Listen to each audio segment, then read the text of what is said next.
Hi, my name is Hannah Blake. I'm about to be a second year architecture student here at the University of Florida.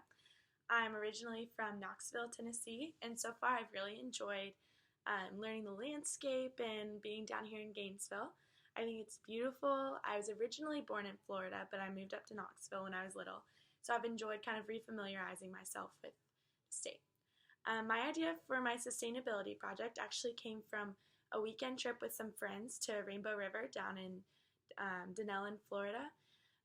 We floated down Rainbow River. We started at KP Hole, which is actually at the Marion County Park, and we floated in a mile and a half, which was about 4 hours down to the Rainbow River State Park. And what really struck me when I was tubing with my friends was how beautiful, blue, and clear the water was up at the top of the springs near KP Hole. And then as we traveled down, I noticed that the water got murkier, dirtier. There was lots of pollution, litter, and lots of algae like floating around in the water. It really struck me how different the quality of water was from the start to the finish, and I kept that in mind when I was considering what to do for my sustainability project. And the Florida landscape and quality of water and just the state and the health of the environment here, something that I really care about. And so I'm excited to try to accomplish two things. My two goals are to understand the depth of the effects of trash and pollution in Florida's water sources, and I want to develop a plan to enforce a more effective means of preventing pollution and runoff and such that causes algae growth and the pollution of our water in here in Florida. I think that my idea is relevant and important because I think that Florida is so unique and beautiful. I've traveled all over before I moved down here, and I've never seen springs quite this clear and beautiful, and I think that they're really taken for granted.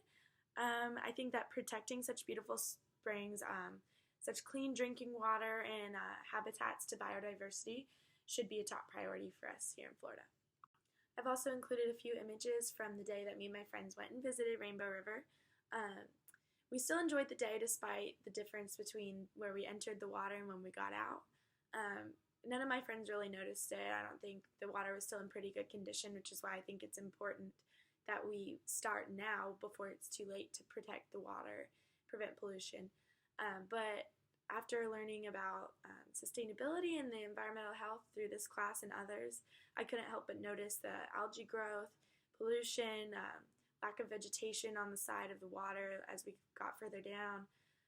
Just the difference between where we entered and exited the water was so clear to me, and it really inspired me to want to learn about it more and discuss it for my sustainability project.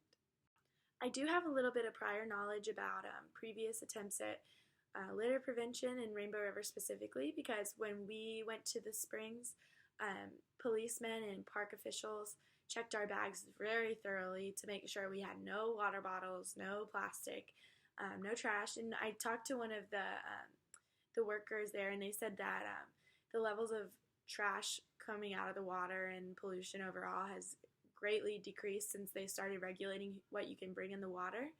But it still wasn't enough to completely eradicate any pollution and prevent degradation of water. Also, the price to go in Rainbow River was pretty high, which annoyed some of my friends, but I understood as a way of like raising money to keep the park clean and beautiful, and overall I think it's worth it. The people using the water should be the ones paying to maintain it, and that was one thing that I remembered from my trip there. I hope to develop a plan for my project that applies to all springs and all freshwater across the state, but I plan to use the website rainbowriver.org as a reference and a starting point to better understand like the quality of the river, because that's the one that I saw.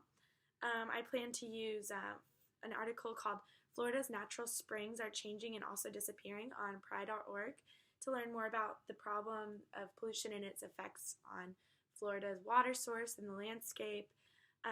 FloridaSprings.org to learn about preservation and the health of Florida's fresh water and how others have tried in the past to protect and prevent pollution and degradation of the water.